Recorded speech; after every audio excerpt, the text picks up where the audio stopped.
First, please verify that all required components and tools are present and ensure there is no visible damage. Step 1. Insert the 3 dedicated power interfaces into the 3 gangs panel frame. Note, please ensure the correct orientation for both the frame and the bases during assembly.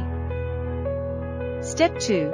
Connect the bus pro cable to the 4 color terminals on the base.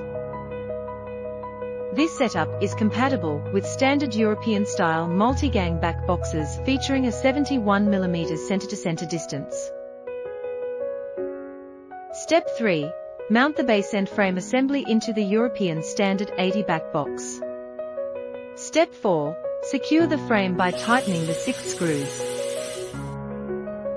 Step 5. Press the panels firmly into the power interfaces until they click into place. The installation is now complete.